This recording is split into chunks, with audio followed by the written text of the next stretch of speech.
হচ্ছে, তাই না মা? রাধে হোক। আজকে দেখুন সেই চন্দ্রধ্বজ রাজা, যার জন্ম হলো সর্পকুলে, কালীয় নাগ রূপে জন্ম হলো, কালীদহে বসবাস করে আছে।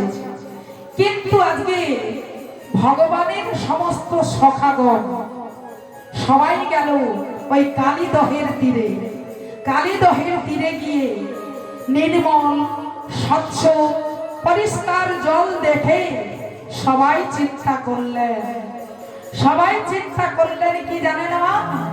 বলে চল আমরা পিপাসার জল সেবা করি, পিপাসার জল সেবা করি, পিপাসার জল সেবা করি।